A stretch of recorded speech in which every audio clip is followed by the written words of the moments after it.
দর্শকরা, খুল্লম খুল্লাতে আপনাদের সবাইকে স্বাগত জানাচ্ছি।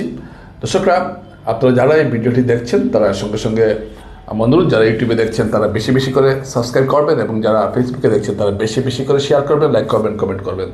দর্শকরা, আপনারা জানেন, যা হয়তো আজকে পত্রপত্রিকায় দেখেছেন এবং গতকাল আপনারা নিজেরাই প্রত্যক্ষ করেছেন যে শিলচর শহরের কী অবস্থা হয়েছে।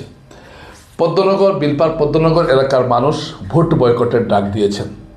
এখানকার জনসাধারণ থেকে যেটা আমি পেলাম, জনসাধারণ বলছে এইবারের যে নির্বাচনী ভোট হবে সেটাকে সম্পূর্ণভাবে বয়কট করার জন্য আমরা একটা সিদ্ধান্ত নিয়েছি এবং এটাতে আমরা কিন্তু পুরো এন্টায়ার বিলপার ভোট দেবে না, এন্টায়ার পুরো সমগ্র বিলপার এলাকাবাসী এই ভোট বয়কট করবে। ভোটটা বয়কট করার চেষ্টায় আছি।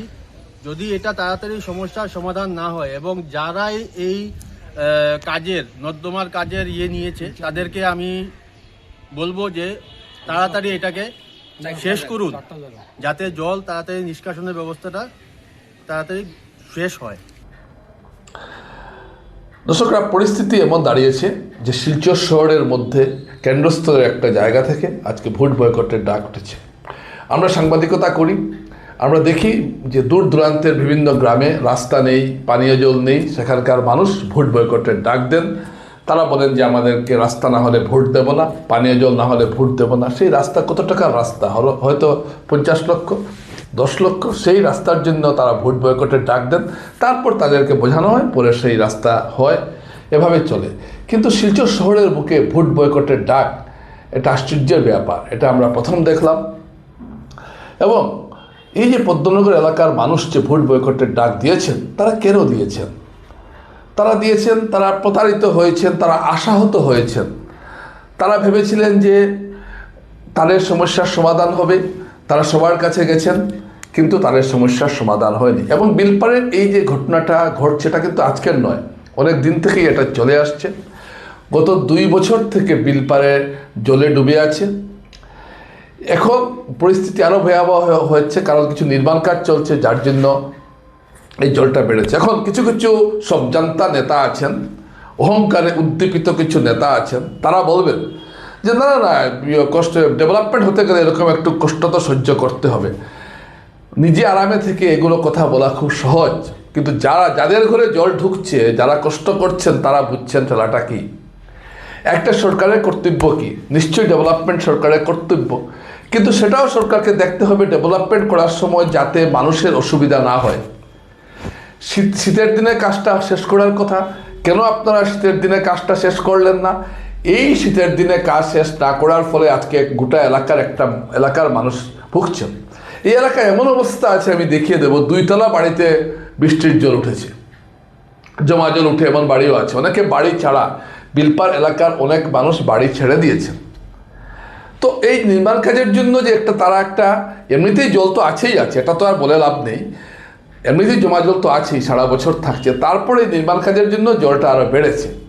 যারা নির্মাণ কাজ করছেন সেই মহাপণ্ডিত ইঞ্জিনিয়ারদের আমার জিজ্ঞেস করতে ইচ্ছে করে, আপনারা কি জানেন না যে বর্ষা আসছে এবং বর্ষার সময় এই আপনাদের নির্মাণ কাজের জন্য এলাকাটা প্লাবিত হবে? একই ঘটনা ঘটেছে লিংক রোডের সারা বছর মনে হয়নি লিংক রোডে নর্দমার কাজ শুরু হয়েছে, তাও শীতের দেরিতে শুরু হয়ে এখনও শেষ করা গেল না। একটা ড্রেন বানাতে, 500 মিটার ড্রেন বানাতে আপনাদের 3-4 মাস লেগে যায়। আশ্চর্য আপনারা ঠিকাদার হয়েছেন, আশ্চর্য আপনারা ইঞ্জিনিয়ার হয়েছেন, আশ্চর্য আপনারা একটা বিভাগ হয়েছেন যে আপনারা একটা ড্রেন তৈরি করতে পারেন না 3-4 মাস সময়ে। হাসি উঠে। আর এই না পারার ফলে লিংক রোড এলাকার প্রায় 10,000 মানুষ আজকে দুর্ভোগে ভুগেছেন। বাড়ি থেকে জল বেরোচ্ছে না, অনেকের বাড়িতে জল ঢুকেছে। এই যে মানুষকে যে কষ্ট দেওয়া মানসিকতা আপনাদের রয়েছে, এটা কবে আপনাদের শেষ হবে? এসব কথা বললেই মুশকিল। হ্যাঁ, আমরা এই কাজ করেছি, ডেভেলপমেন্ট এই কাজ করেছি, এই করেছি, সেই করেছি।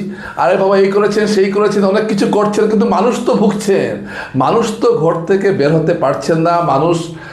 মানুষ জলমগ্ন হয়ে আছেন। একটা কৃত্রিম বন্যা তৈরি করেছেন আপনারা শিলচরে। এটা কি আপনাদের চোখ এড়ায় না? মানুষ কার কাছে যাবে? যেখানে গিয়ে বলবে সেখান থেকে এগুলো জিনিস হচ্ছে। এই যে মানুষের দুর্ভোগ, এটা কবে শেষ হবে? এটা প্রশ্ন রাখছেন শিলচরের সাধারণ মানুষ। দাস কলোনি বিদ্যাসাগর সরণির পেছন দিকে কোনো দিন এখানে এই বৃষ্টিতে জল জমতো না। এইসব জায়গায় এখন জল জমছে, আপনারা গিয়ে দেখুন। কারণ কোনো জল যাওয়ার কোনো রাস্তা নেই, ড্রেনগুলো এমন ব্লক হয়ে আছে, ড্রেনগুলো কোনো সংস্কার করা হয়নি। আমি একটা কথা বারবার বলেছি যে যতক্ষণ পর্যন্ত রাঙ্গির খালকে পুরোপুরি জল প্রবাহের উপযুক্ত করা হবে না, সংস্কার করা হবে না, ততক্ষণ পর্যন্ত শিলচর শহরের জমা জলের সমস্যা সমাধান হবে না। আপনি যতই সুন্দর সুন্দর ড্রেন বানান, ড্রেনের উপরে স্ল্যাব দেন, ড্রেনের রেলিংয়ে হাজার কারুকাজ করেন, কোনো কাজে আসবে না। এই যে সুন্দর সুন্দর ড্রেন হয়েছে, এই ড্রেনে শিলচরের কী লাভ হয়েছে দেখান আমাকে। কেউ যদি কেউ থাকেন আমাকে দেখান যে শিলচরে এই লাভটা হয়েছে ড্রেন হওয়ায়। ড্রেন মানুষ কেন বানায়? যাতে ড্রেনের মধ্য দিয়ে জল যেতে পারে। জল তো যেতে পারছে না। তারপর কি হয়েছে, ড্রেন রাস্তা থেকে উঁচু করা হয়েছে। এখন রাস্তায় যখন জল জমলো তখন সেই জল ড্রেনে গিয়ে পড়ছে না, কারণ কোনো হোল নেই, কোনো ছিদ্র নেই যে রাস্তা দিয়ে জলটা ড্রেনে গিয়ে পড়বে। অর্থাৎ জলটা যখন জলটা যখন ড্রেনের সমান হবে তখন গিয়ে জলটা গিয়ে ড্রেনে গিয়ে পড়বে। এই অদ্ভুত ইঞ্জিনিয়ারিং, বাবারে বাবা, সাংঘাতিক ব্যাপার। আপনারা অনেক কিছু বোঝেন, আপনারা অনেক কিছু জানেন, আপনারা অত্যন্ত দক্ষ সুদক্ষ ঠিকাদার, আপনারা অত্যন্ত সুদক্ষ ইঞ্জিনিয়ার, কিন্তু মানুষের জন্য কি করছেন? আপনাদের ইঞ্জিনিয়ারিং সাবজেক্টকে এটা শিখিয়েছে যে মানুষকে দুর্ভোগে রাখবেন। আপনাদের ইঞ্জিনিয়ারিং সার্ভে এটাই শিখিয়েছে যে ড্রেনটাকে রাস্তা থেকে উঁচু করতে হবে। হ্যাঁ, না না, তখন কেউ এসে বলবেন, আছেন এমন লোক আমি পেয়েছি, না আমরা যে কাজ করেছি আগামী 30 বছরের দিকে চেয়ে করেছি। অর্থাৎ এই যে ড্রেনটা নির্মাণ হয়েছে এটা আগামী 30 বছর যাতে আর কোনো ড্রেন নির্মাণ না করতে হয় সেই লক্ষ্য রেখে আমরা করেছি। খুব ভালো কথা, আপনারা অত্যন্ত দূরদর্শী, আপনারা আগামী 30 বছরের চিন্তা করছে। কি দূরদর্শী আপনারা! আচ্ছা, 30 বছর চিন্তা করছি না, বর্তমানে কি হবে? বর্তমানে যে মানুষের ঘরে জল ঢুকছে এটার কি হবে? আপনারা স্নাই রোডকে উঁচু করলেন, 30 বছরের চিন্তা করে স্নাই রোডকে আপনারা উঁচু করলেন। উঁচু করার কি খুব প্রয়োজন ছিল? উঁচু করার কি খুব প্রয়োজন ছিল? না। স্নাই রোডের মানুষ প্রতিবাদ করলেন, আপনারা গ্রাহ্য করলেন না। না, এই প্রতিবাদ আমরা গ্রাহ্য করব না। আপনারা কি করলেন? ড্রেনটা উঁচু করলেন। করে কি করলেন? স্নাই রোডের একটা বিস্তীর্ণ এলাকা এখন জলের তলায়, স্নাই রোডের। এবং এই উঁচু করার ফলে হাইলাকান্দি রোড দিকেও জল উঠছে বিভিন্ন গলিতে।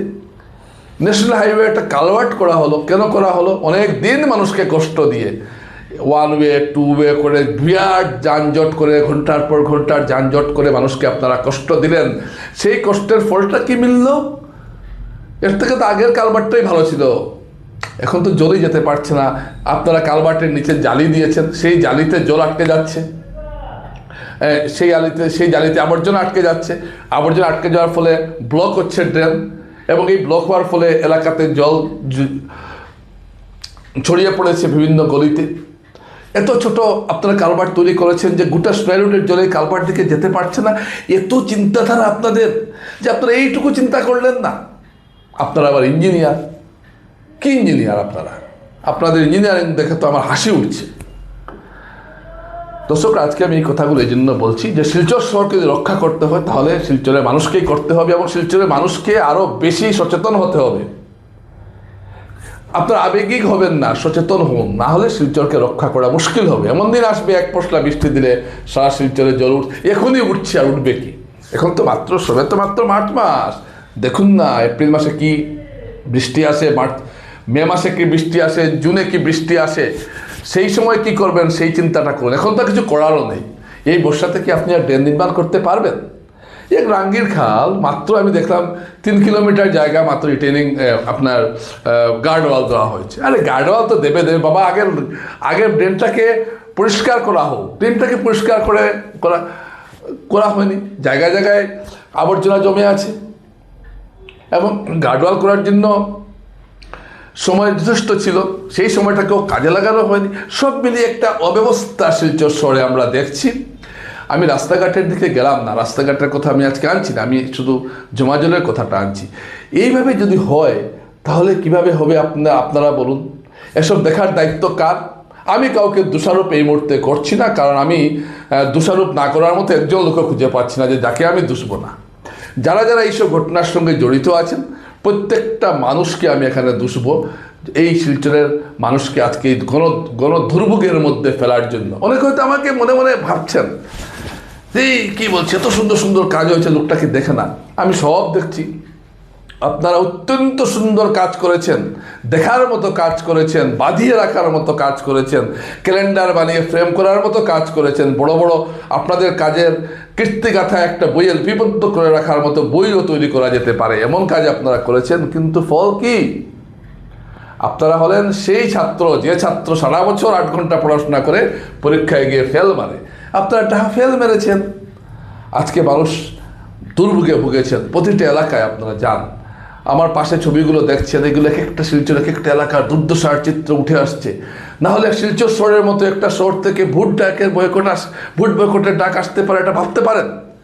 যে শহরে বলা হচ্ছে প্রায় 1000 কোটি টাকা খরচ হয়েছে গত 5 বছরে 6 বছরে, সেই শহরে যদি আজকে মানুষ ভোট বয়কটের ডাক দেন, একটা এলাকাই হোক, আগামীতে আরও ডাক দেওয়া হবে, তাহলে সেটা কি শহরের জন্য লজ্জার বিষয় নয়? দর্শক বন্ধুরা, আজকে এইটুকুই। এই বঞ্চনার এই কাহিনী কিন্তু চলতে থাকবে। 9 তারিখ ভোট আছে এবং আমি জানি যে এইগুলোর কোনো কিছুর প্রতিফলন ভোটের বাক্সে পড়বে না, এটা আমি জানি। কারণ যারা নির্যাতন সহ্য করছেন তারা তখন ভুলে যাবেন তাদের উপর কি নির্যাতন হয়েছে। ধন্যবাদ।